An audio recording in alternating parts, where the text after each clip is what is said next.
Dans Microsoft To Do, il y a plusieurs manières de retrouver une tâche ou de trier une liste de tâches. Vous pouvez, dans un premier temps, utiliser le volet de navigation situé à gauche, dans lequel vous allez retrouver les principales listes de tâches, mes tâches quotidiennes, ma journée, les tâches qui ont été marquées avec une haute importance, les tâches planifiées. Donc là, vous allez retrouver les tâches organisées en fonction de la date d'échéance, celles dont la date d'échéance est passée, donc qui sont en retard, plutôt, celles qui devraient être réalisées aujourd'hui, demain, la semaine suivante, et puis les semaines suivantes ou les mois suivants. Donc vous voyez qu'on peut développer chacun de ces éléments pour voir l'ensemble des tâches qui sont planifiées.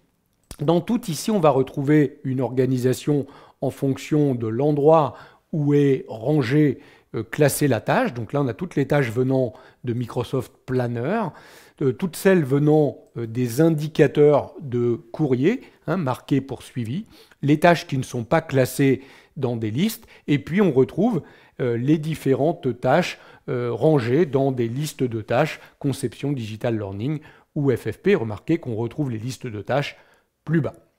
On retrouve les tâches que l'on a effectuées, terminées, celles qui nous sont affectées. Donc vous voyez qu'il y a déjà la possibilité de localiser les tâches simplement en jouant avec le volet de navigation. Mais dans chacune des listes de tâches, vous pouvez aussi utiliser le bouton Trier, qui se trouve en haut à droite ici et qui vous permet de trier par importance, par date d'échéance, en fonction de l'ordre alphabétique ou de la date de création de la tâche. Si je dis date d'échéance, immédiatement, c'est trié en fonction de la date d'échéance. Si c'est la même, bien évidemment, on ne verra pas de différence. Si je dis ordre alphabétique, immédiatement, c'est trié par ordre alphabétique et je peux le faire en ordre croissant, décroissant, alphabétique ou inverse de l'alphabet. Mais je peux également rechercher parmi l'ensemble des listes de tâches. Il me suffit de me placer dans la zone de recherche ici.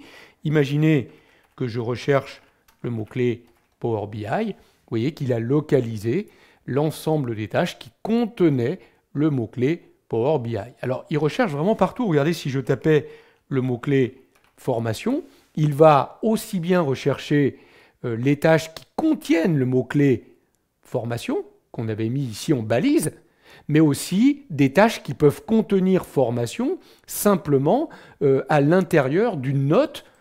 Ouais, c'est le cas ici. Il a retrouvé formation à l'intérieur de la note. Donc il va rechercher un peu partout dans la fiche de tâches toutes les tâches qui contiennent ce mot-clé formation. Alors évidemment, si j'avais voulu retrouver que le mot-clé même formation, ouais, je venais cliquer sur le hashtag ici formation et là je n'aurais retrouvé que les tâches qui étaient balisées, marquées par cet indicateur dièse formation. Voilà les différentes techniques qui vous permettent de localiser, de retrouver une tâche ou de trier les tâches présentes dans une liste de tâches de Microsoft To Do.